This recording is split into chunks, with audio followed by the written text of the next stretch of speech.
Well, hello, everyone. Welcome to Friday Night Writing. This is Angie with Byte-Sized Booksmith. I am super excited to be here, and I hope you are too. So, we are going to give everyone a couple minutes to get here and get logged in. Good evening. Um, I hope you guys had a good week.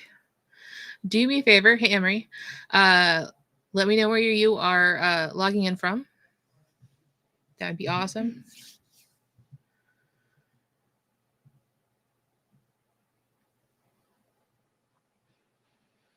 And if you recall, we're doing an urban fantasy mystery. I have spent at least 4 hours working on it today.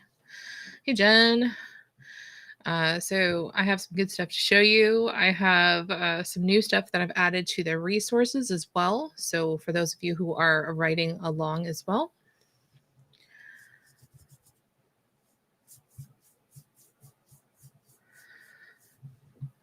But, and I already went ahead.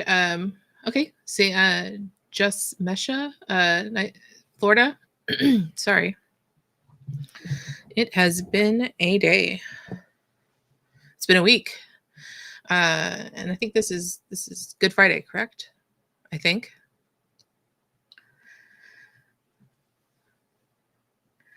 We have Easter this weekend. I might spend some time writing this weekend, I think.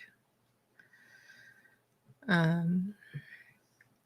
let's go ahead while we're waiting on folks to arrive, and we'll go over the additions to our project that I made this week, as well as the updated synopsis and that kind of stuff. So if you come down here under resources, we now have this urban fantasy world building template.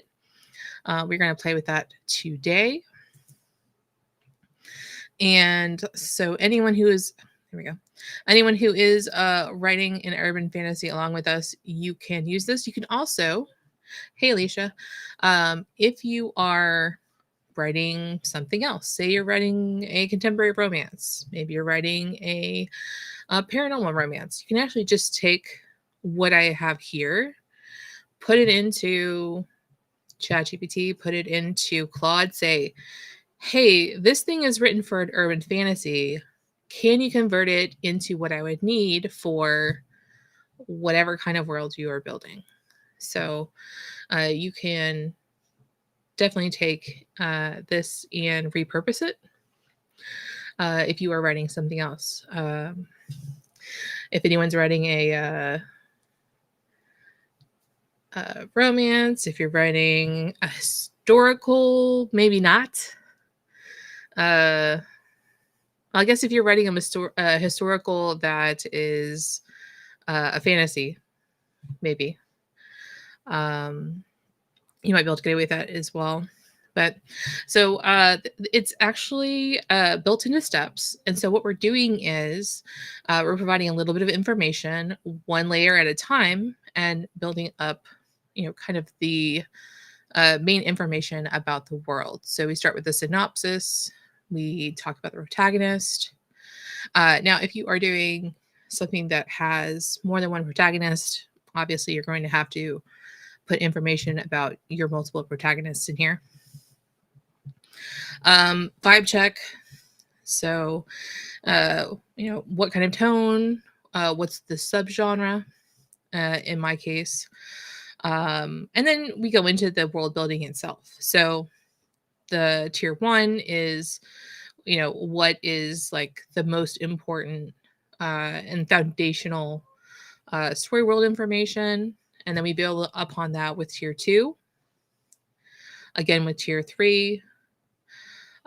With 4, we're looking at, especially if you're building a larger world and you want to have consistency, as well as, you know, a lot more than 3 books, 4, 5, 6 books. And then, as well as, since we're actually writing a mystery, these mystery specific mechanics are specific to our mystery. So that is your urban fantasy world building template. Like I said, go ahead, make it yours, change it. I have been tempted to, get rid of ancient wars and relics and prophecies and stuff like that because I don't want it in my story. I don't want to be that guy, as they say. So let's go in and we will look at the April 18th date. That is our today's date. And we'll come down here. I have an updated synopsis. So, like I said, I spent quite a bit of time today working on the story. So, and obviously, I was working with an LLM because it decided to be cheeky and add the title of the series at the bottom. Love that. Hello, Sparrow Fart Art. Very nice. So, former homicide detective Charlene Charlie Craig wasn't supposed to wake up undead in a downtown Cleveland alley with blood on her shirt, no memory of the night before, and ghosts whispering secrets she didn't ask to hear. But here she is, recently turned vampire, psychic without a manual, and officially unlicensed to be any kind of supernatural anything. So I like how it came out. She's not just undead, she's dead and delivered. Like I said, it was being cheeky today. So, just really quick, I want to talk a little bit about what is the difference between a synopsis, a pitch, a hook, and a premise. Does anyone want to guess in the chat what it is? Hey, Christina, what the difference between these four things are? There are four completely different things. I'll give you guys a minute to answer.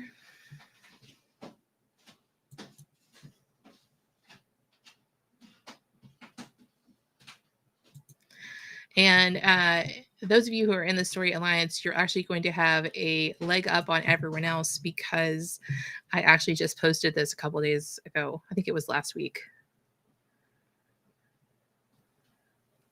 So what is the difference between a synopsis, a pitch, a hook, and a premise? And I've been asked, okay, Angie, why do you use all of those things as well?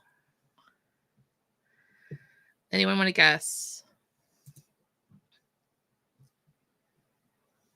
Oh, thanks, Emery. I like how it came out too.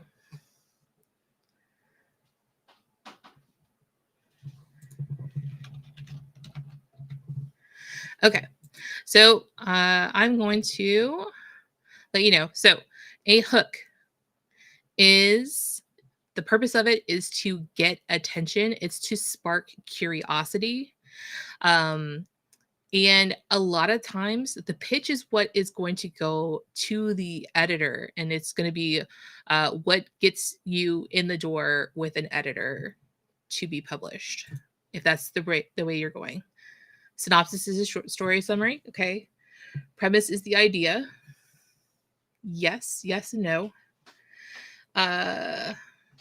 Synopsis, general story. I'm reading the. Okay. So a pitch is how you quickly communicate the essence of your story to your reader. Actually, I think I got that mixed up. I think the hook is the one that goes to your reader. There we go. Sorry.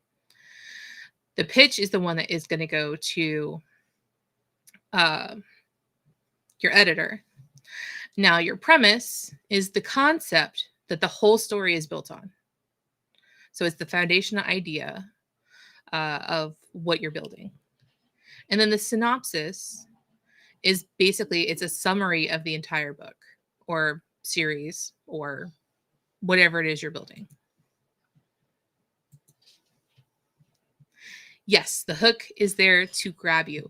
It's specifically for when you're talking to a reader. So a lot of times the hook will be the first sentence when you go onto Amazon and you have the book blurb. A lot of times that will be your dog decided to hit random buttons. Hey, happens to everyone. The hook is quite often like that first sentence, or that sometimes it's what they put on the front of the book cover to get your attention. So yes, that is the difference between all of those things. And the reason we use them all is because it's a way of looking at the book or the story or the series in a different way. And the more different ways that you can, explain that to your LLM, the easier time it's going to have, helping you to build that thing. So I like this. So she didn't sign up to be undead. She definitely didn't sign up for haunted mail. But when the dead start whispering secrets no one else can hear, it's up to her to deliver the truth. So, okay. Let's dig in. We're going to, I have a list of what we're doing today. Give me 1 second. So the plan today is to define the supernatural races, the factions, and the hierarchies. So we're working on world building. We're also going to be setting up the Series Codex. I know you guys wanted to hear, wanted to see us do the Series Codex, so we're doing it. I realized that trying to figure out the plot before we had the Codex in place, specifically for this project, was kind of stupid. So lesson learned, Angie.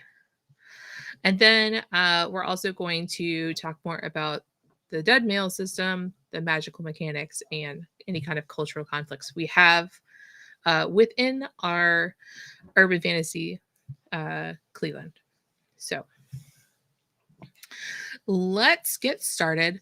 I have my Novelcrafter open, and ChatGPT made this really nice cover for our codex. So that was a lot of fun to make.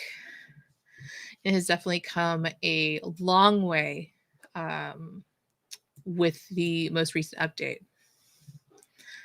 Thanks, Mark. Mark listed out what the different individual things are in the chat. So if I confused you, Mark did a really good job. Okay. So actually the first thing that I want to do is I want to put the hook, the pitch, the premise, and the synopsis in my codex. Now, why do I want to do that? It's because I'm going to be referring to them probably more than once. And so it'll be a easy way for me to go ahead and refer back to it from the chat. So I'm going to do a new entry. And I'm going to call this one Other. And actually, I probably should move this to my other screen because otherwise it's going to be a pain for me to copy and paste. So there we go. Here we go.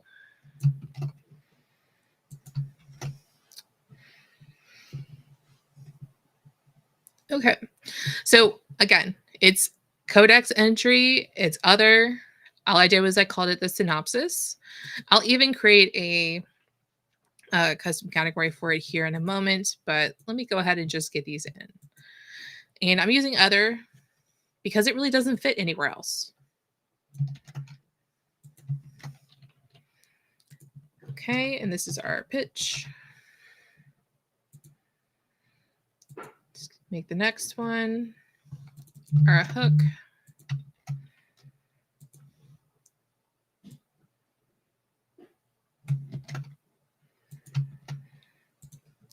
I can tell you when I am working, I usually have at least 2 windows open, if not more. And sometimes I have multiple versions of Novelcrafter open at the same time. It does weird things, but it's super helpful. Okay, and we'll go here to other, grab the premise.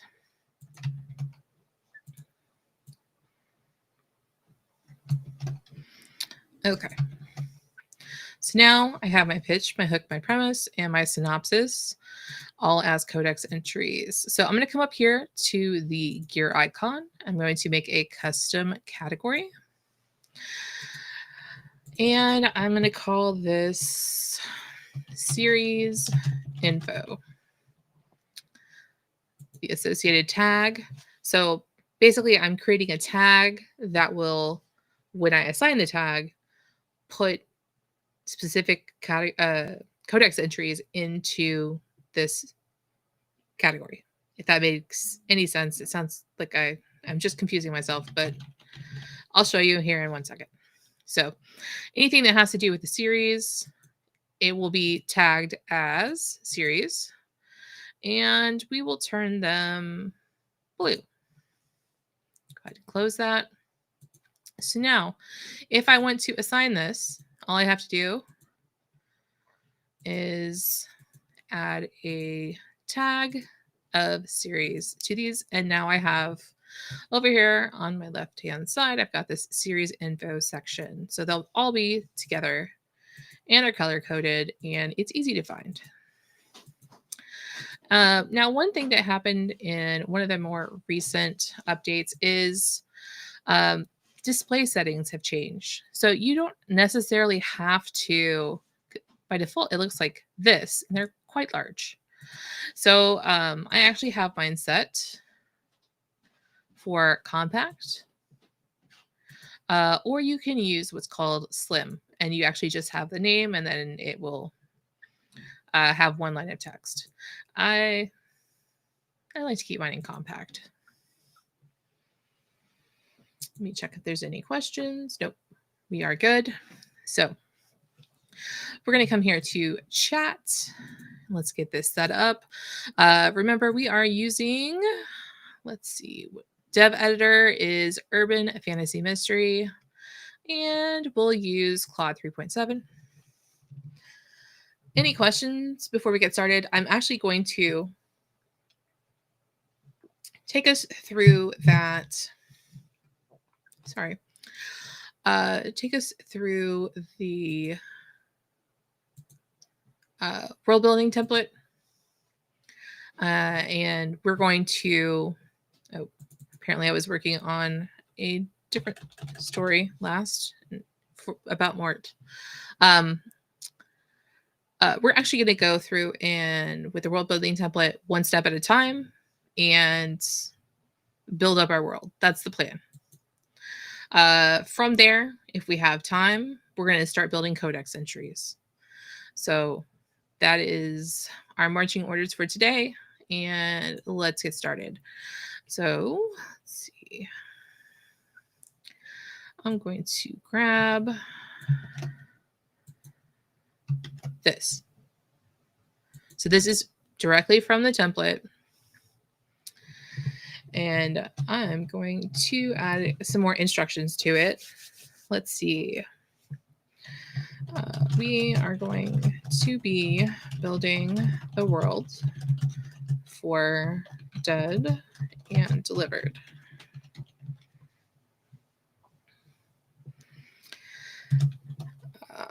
I will be using a world building template.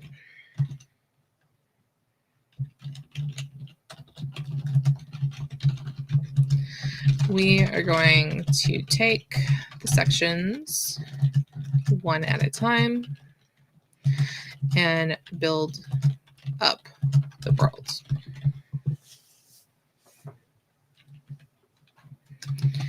Let's start with step 1.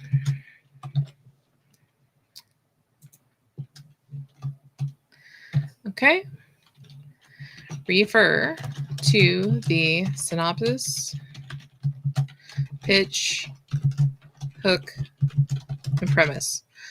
This right here is exactly why I built those codex entries, because all I have to do is say the name and it will call it into the chat. So I have the right thing. Okay, I'm going to go ahead and hit send.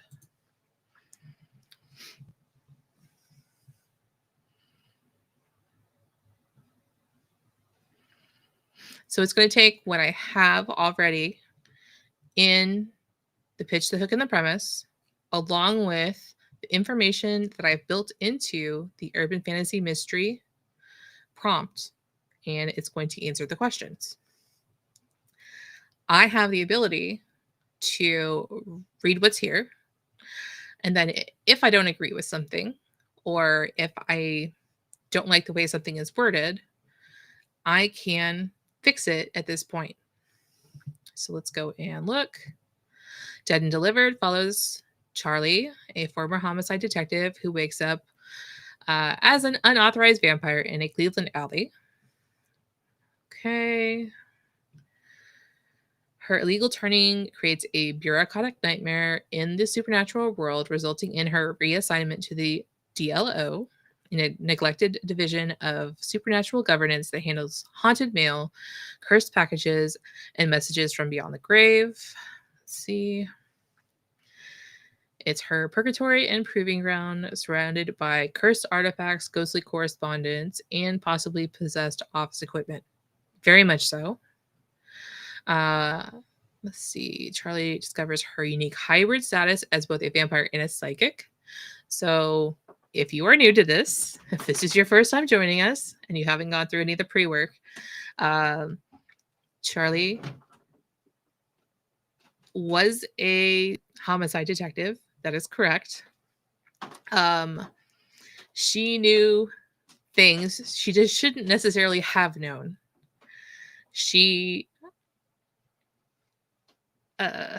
trying to figure out how to explain this. She just knew things. After she's turned into a vampire, we find out that she actually was psychic. So she's both a vampire and a psychic, and that doesn't necessarily happen like ever in this world. So we're gonna find out what happens. So the dead speak to her in ways they don't speak to others, revealing clues about a growing conspiracy that threatens the magical infrastructure of the world. So she's going to have her cases, and we're going to find out that someone is manipulating the ley lines beneath Cleveland and other Nexus cities. Okay, siphoning magical energy, creating dangerous instabilities in the supernatural ecosystem. And the ghosts attached to her cases know the pieces of the truth. But everyone who's previously heard about them has ended up dead permanently. So there is definitely some bad stuff happening. Okay, so she has to go around the bureaucracy, and I decided today that the structure of the vampire world is actually corporate. So I had a blast with that today.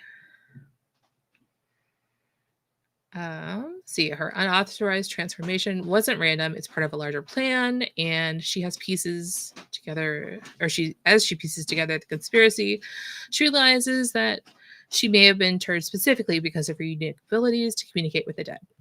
So now she's raised against time to deliver the truth before the entire magical world unravels. Just another day ending in Y, guys. Okay. Any questions before we move on? So, like I said, it took our pitch, our hook, and our premise, and basically in our synopsis, and made a even better synopsis. So are the cases for the DOL. The DLO? Yes. So, yes, the cases will be for the Dead Letter Office. Each book will have its own case. So there will be a mystery that is solved in the case. I'm sorry, in the book. But then there will be a arc that goes over multiple books. There is also two major subplots. One of them is going to be a romantic subplot of her and Kingston Valentine, which is her partner. And then the other one is going to be her learning to deal with the fact that she is a vampire. So, and the fact that prior to this, she didn't even know that the supernatural existed. So that is the plan, as they say. So let's move on. We're going to go to step number 2. And let me grab that.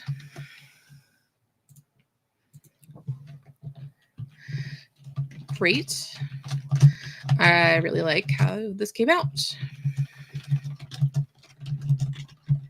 Let's move on. Okay. So now let's see what it has to say about our protagonist.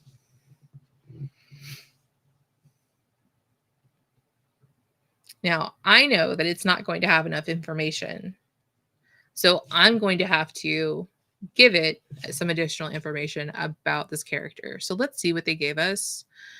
Former homicide detective turned unauthorized vampire, and she's a vampire psychic hybrid. Tenacity and intuition made her an exceptional detective. And then there was a traumatic case that has sidelined her career. So Charlie is actually at the start of the story. She is on psych leave because of a case that happened previously, and she's just having a hard time dealing with it. So what that case is, I don't know what it is yet, but that is among other things that need to be figured out. So now undead, she maintains her investigative instincts, but must adapt them to supernatural circumstances while grappling with a new vampiric nature. Yep. Rare hybrid. Yep. Most vampires can't receive ghosts at all. I agree with that. Not only can see them, but she can hear their whispers, secrets, confessions, warnings. Okay.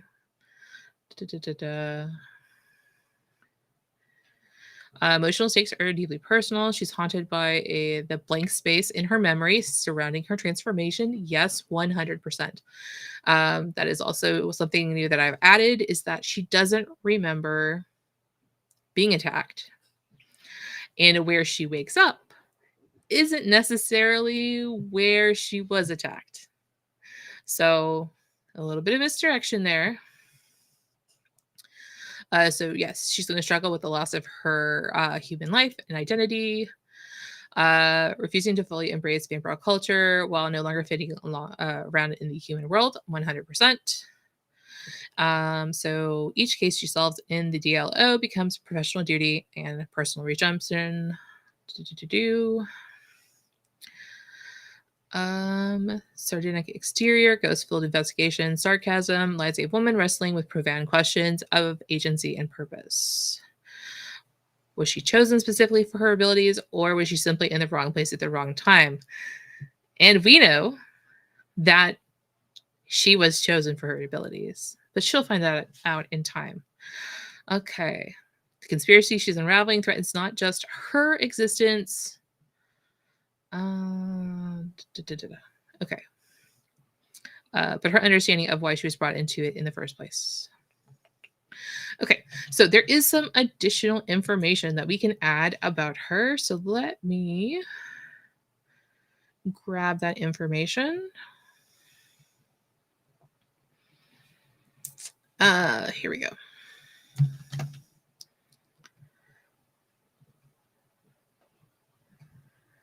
Hold on one second. I've got a lot of stuff.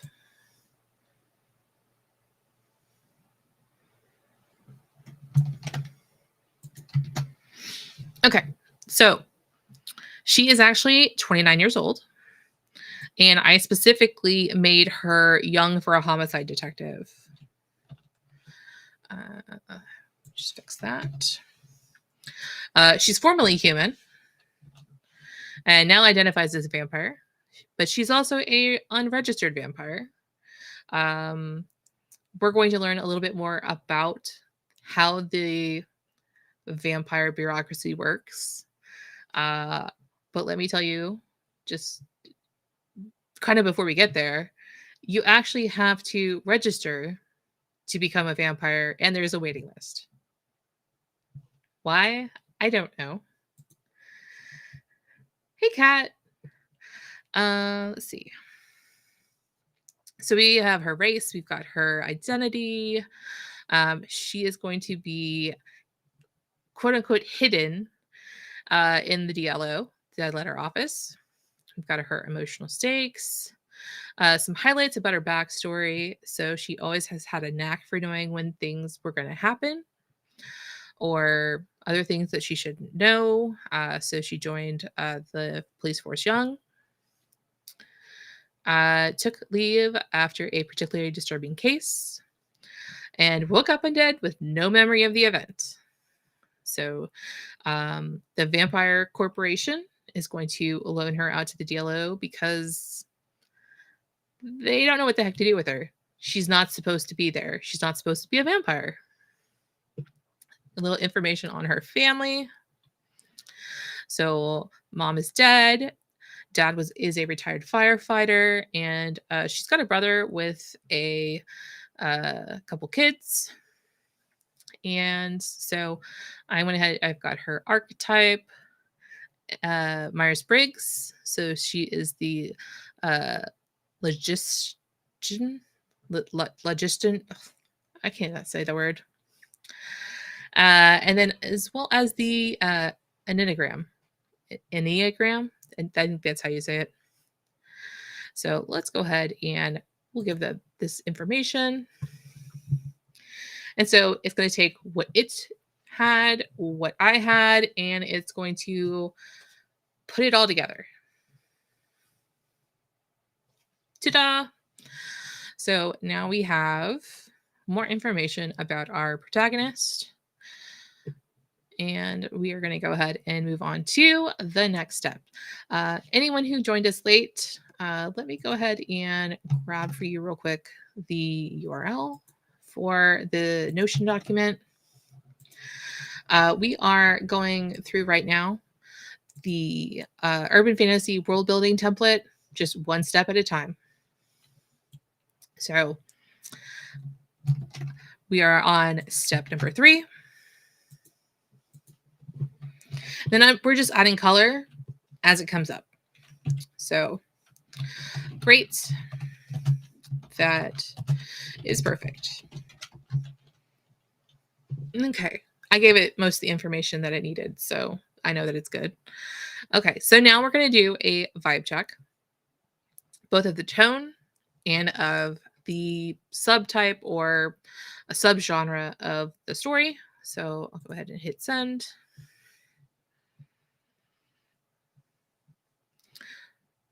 Here we go. So our tone is snarky, noir, dark, and thriller.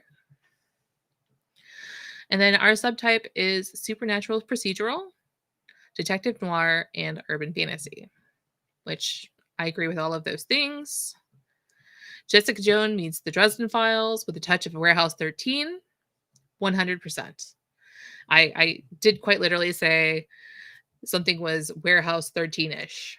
So that's probably how we ended up in that direction. Okay, so now we're going to move on to the tier 1 foundational stuff for our world. Let me go ahead and grab that information. So I agree with all of these. And if you don't agree, let's say, for instance, one of the things that it says makes no sense, tell it. Write back. Say, that's not quite right.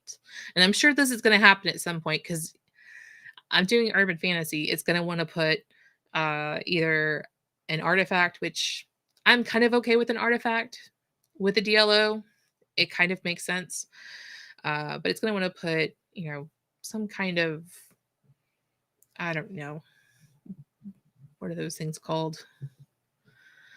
Oh, it's probably going to put like a prophecy or something in there. And I cannot be bothered to put a prophecy in there. It's not going to happen. Okay, so let's go ahead Tier 1, essential to plotting. So go ahead and put this through. So it's going to take everything that it knows about the story. There we go. And spit it back to me. And then it's my job to read through there and make sure that we know that it has all the information it needs to build the world. So if there is something that I know is missing, I have to put it back in there. So let's see. Who knows about the supernatural? So let's see. The Veil. Okay. Only supernatural beings, certain government agencies, and rare humans with special clearance know the truth. Yes, that is correct, 100%. Most humans who encounter supernatural phenomena either have their memories altered or are given plausible explanation. The supernatural community goes at great lengths to maintain the separation, with dedicated departments for handling containment and narrative management. 100%. So if someone happens to stumble upon someplace they're not supposed to be, then they're going to have their memory tampered with. Or there's people within the government that are there to make sure that the public does not know about the supernatural. So our ecosystem includes vampires. Okay, this is not right. So I have to fix this. Ghosts. This is also incorrect. So they are spirits of the deceased. Actually, it's not wrong per se, but it's not all right either, if that makes any sense. Witches, yeah, we've got those. We have a bunch of different type of magical practitioners, though. So let me add that in. So Fae, yes. I don't have werewolves. I have shifters. I do have elementals. I do have psychics, but we're calling them something else. And we definitely do not have golems or constructs. And we 100% do not have zombies. I have put my foot down. No zombies.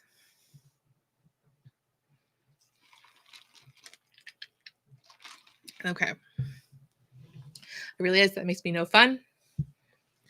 No zombies. Okay, let's go in. Instead of reading all this to you, let's grab the correct information and just pop it in there.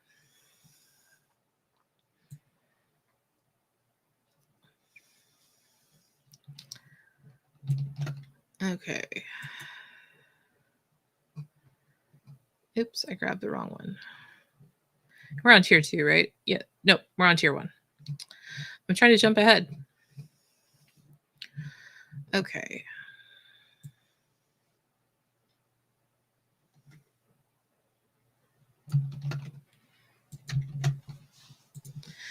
Okay. So I went ahead and I gave it the information I wanted to have. So insiders, thanks to magical misinformation, memory wipes, and carefully spun cover stories. Yes. Kind of supernaturals exist. So we got our vampires. Cold, hierarchical, and corporate. They must consume blood to maintain power and immortality. So, do my vampires have magic powers? Kind of, sorta. But they also need blood for their immortality. They also eat real food too. I'm probably a weirdo who allows them to eat regular food too, but the blood is actually going to maintain the powers and immortality. Vegan vamps are a thing. They're just magically anemic and they die after a couple centuries. So shifters, they are going to have large communities. So some have biker gangs, some live in trailer parks, others live in gated subdivisions, or have their own towns. And some of the communities are single packs or single creature packs, and then others are mixed communities. We've got our witches and our casters. We've got mages, mythicals, hey space, fae, demons and demigods.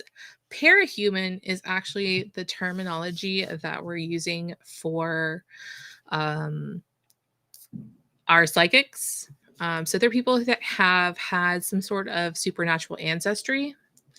And so they might have had a shifter in the great great grandfather or something like that. So maybe they are a little bit stronger than the normal human, or maybe they had a fae and they're super duper pretty.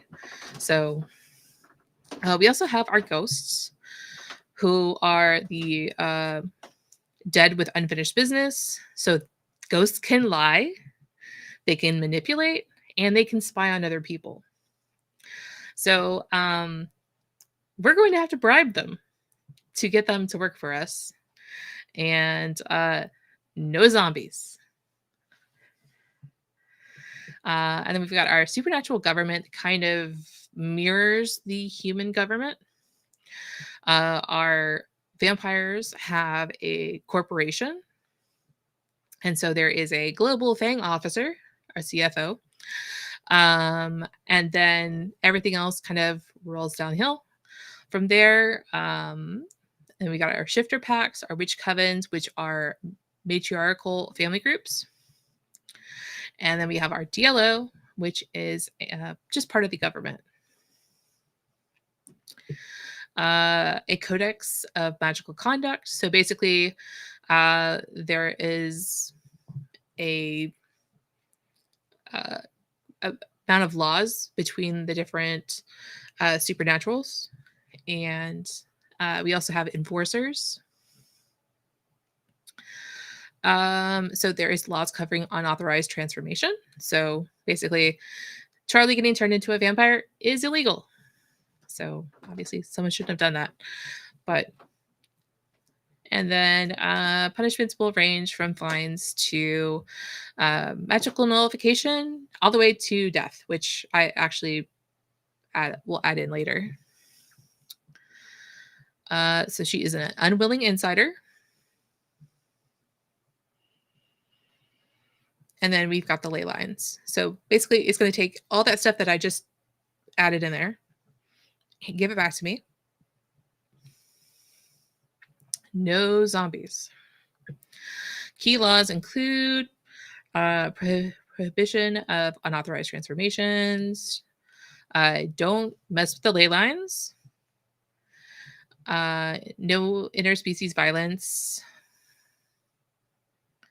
See, restriction of magic use that might expose the supernatural world to humans, and also territorial claims and boundary disputes. So that's the kind of stuff that is going to go through the supernatural justice system. Okay, there's a bunch more stuff here, but being that I gave it most of that, we're going to go ahead and continue. So we're going to move on to tier 2, which is the world functionality. And things like, how does magic work? So I'll just say this is great. And this is referring to the previous, what it gave me. And here we go.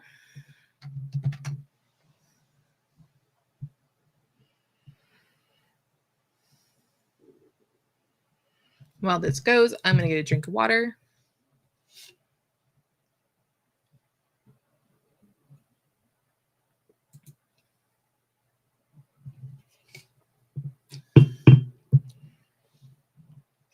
Oh boy.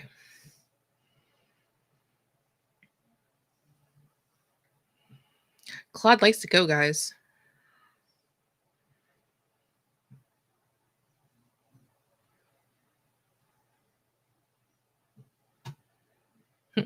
Necromantic services.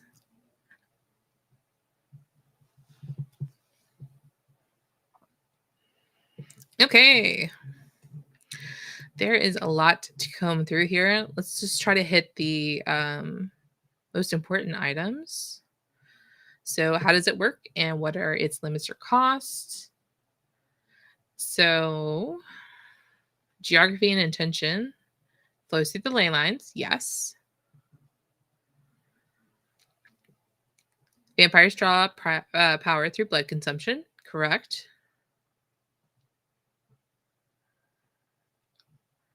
Yes, space definitely there. You've got lazy Claude or overachieving Claude, and there is no in between. It either bites your ear off or it just gives you like a sentence. Okay, so witches and mages channel magic through rituals, spells, and contracts. Witches typically work with inherited family magic that's more intuitive, while mages use formalized systems with precise execution. Shifters embody their magic through transformation. Correct. Conservation of energy. Oh, yeah, I know, Claude.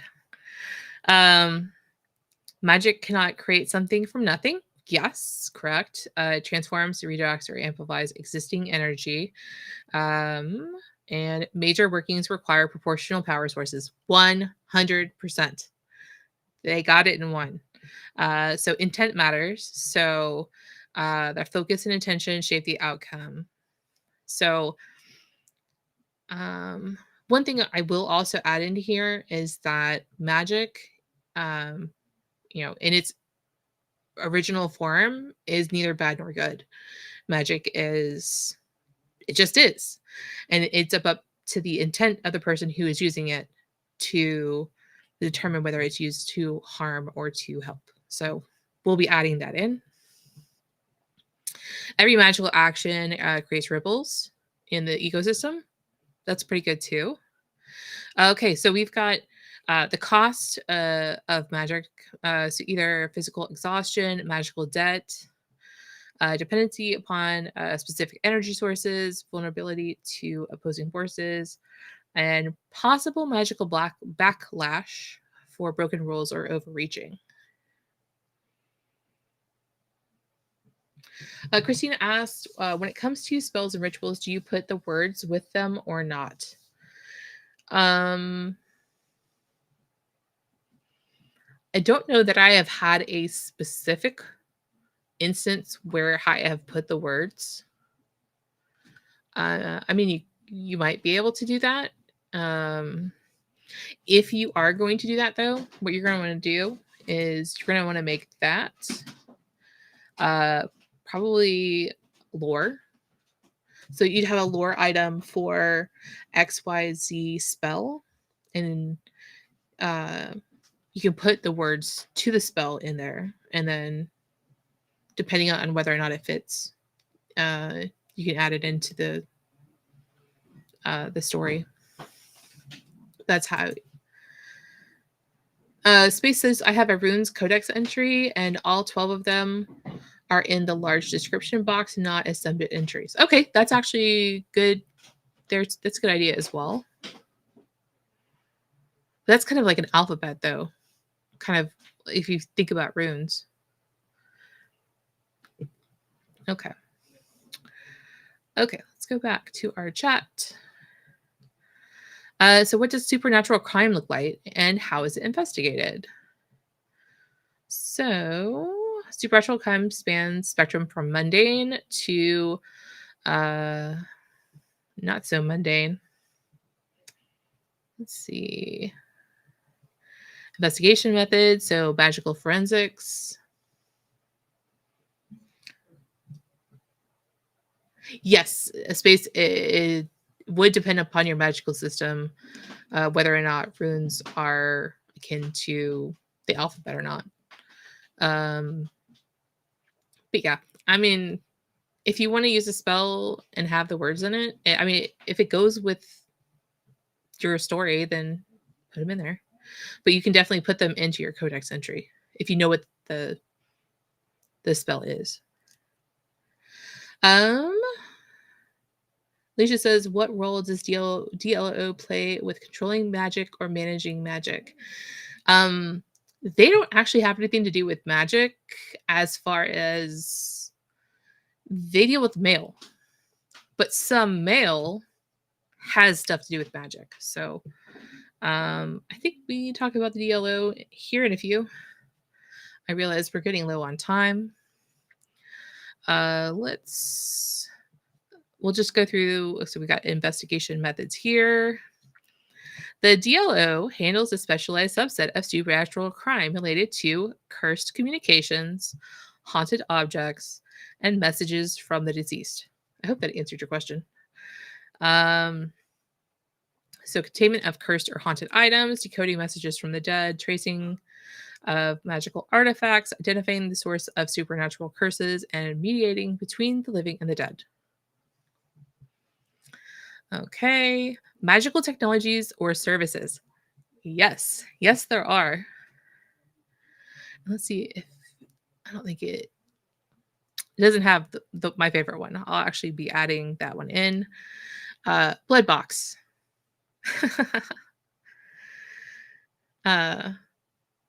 Space was on it. We were on a call the other day, and we were talking about technology and vampires, and we basically, it gave us this idea of like blood box.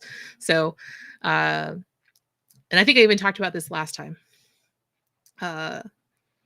A service that delivers blood to vampires.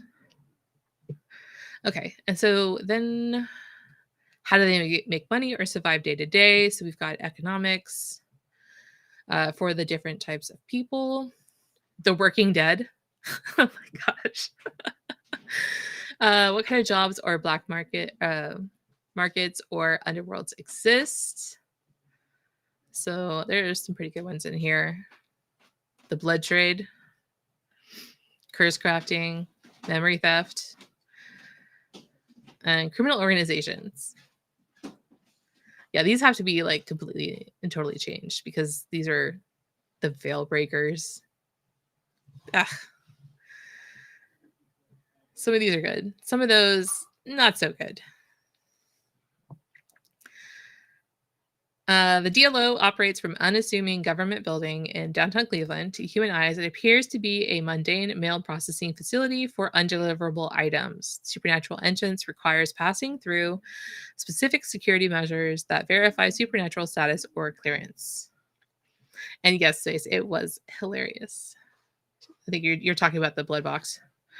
The building itself exists partially in a pocket dimension, allowing it to be much larger on the inside than its exterior suggests, housing vast archives of supernatural correspondence, artifacts, while maintaining a forgettable facade in the human world. So,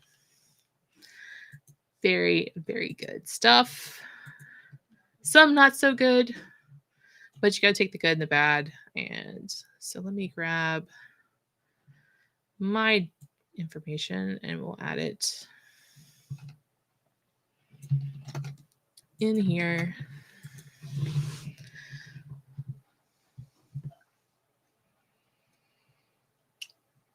Well, I hoped we would have enough time to go ahead and start on the codex. I guess we will be working on the codex next time.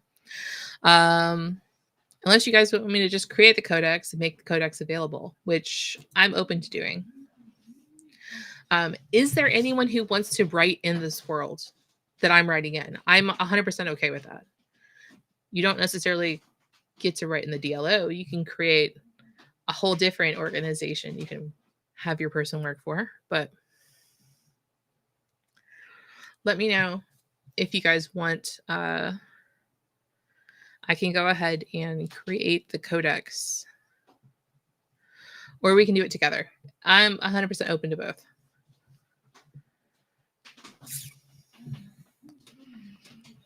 Okay, so let's go ahead. Let's go ahead and we will do tier 3. And I'll let you guys answer my question. Okay. This looks great.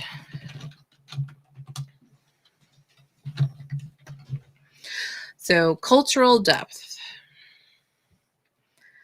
Now, I will tell you the slang, the idioms, and the cultural markers, they were really crappy in the the first time I went through and did this. So hopefully we get some decent ones this time.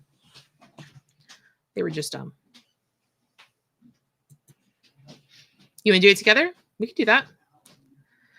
I feel like we're falling behind, but we're not really falling behind. If that makes any sense.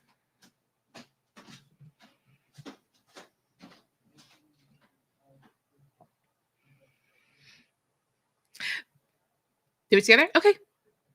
Group project. Oh, 100%. Yeah. Okay. Yeah, that's fine. I have a tendency to go off and do my own thing, but okay, cool. Yeah, it looks like everyone who is participating said that they want to do it together. So we'll do that.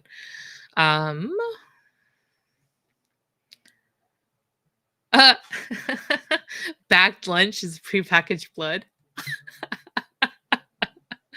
Okay. Yeah, these are so much better than the first ones that I got. That's hilarious. Thank you, Claude, who's at almost 2,000 words.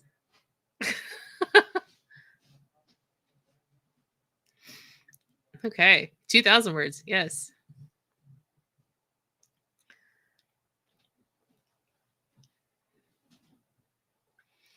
Oh, hey, Complex Ace. Nice to meet you.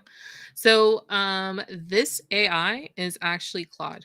This is Claude 3.7 Sonnet, and we typically use the beta version.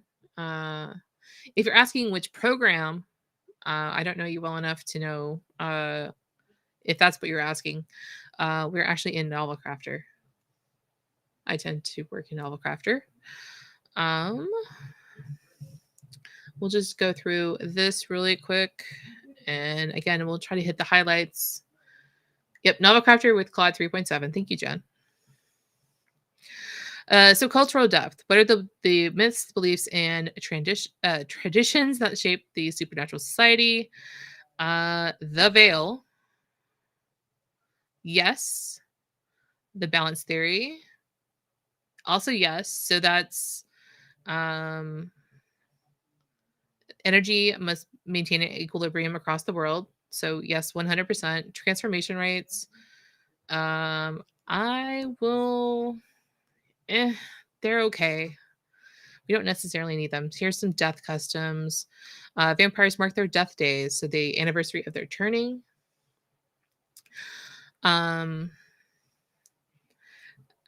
Shifters practice howling circles when a pack member dies. I don't know about that. Witches believe in the power return, so that the witch's magic returns to their bloodline upon their death. I'm okay with that. And then respect for the truly dead. I'm not sure about that. That's a little bit weird. So Novelcrafter is a writing software that has connection to LLMs, which is what AI is actually in real life. So if you've heard of ChatGPT, if you've heard of Claude, you're able to connect to those through Novelcrafter. And so one of the best things about Novelcrafter is we have the ability to add what's called codex entries. And so these entries we're able to feed to the LLM to give it additional information. And then it's able to assist us in our writing if that's what our goal is. If you don't want AI assistance with your writing, you can still use Novelcrafter and basically use the codex like a book Bible. And then we have the ability to store other things called snippets. Right now, I am connected to the LLM right now.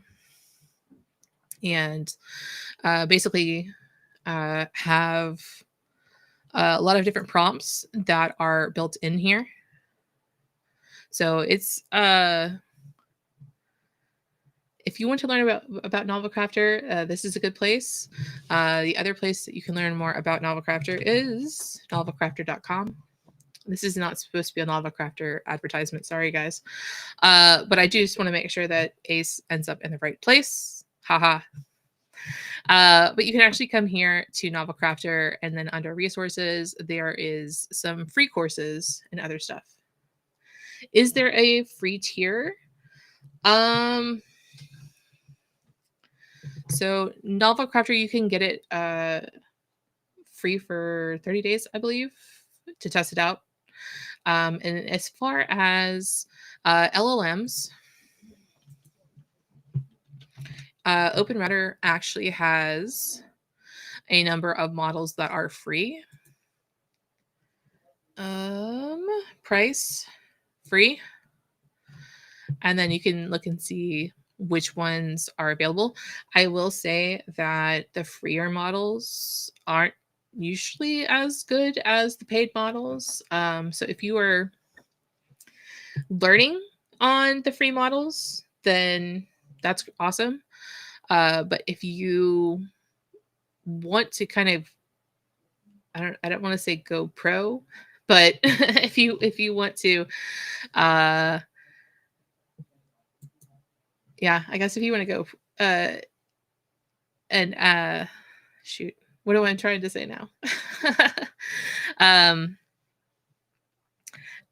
If you want a good context and you want it to be able to do what you ask it to do, you might want to look at some of the cheaper paid models. So, as far as what models do we recommend, a lot of times we are writing with Claude, and we're also writing with GPT 4.0.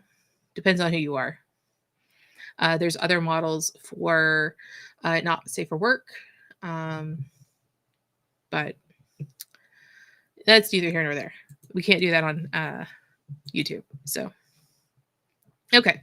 So I think that the consensus was you guys want to see me set up live the codex for the series. So what I will do, I will finish getting the rest of the information into this chat.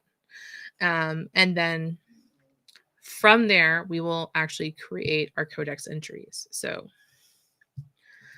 I think that's it for today. Thank you guys for coming. Oh, you're very welcome. I hope you guys have a wonderful Easter weekend, and I will see you guys next week. Bye bye.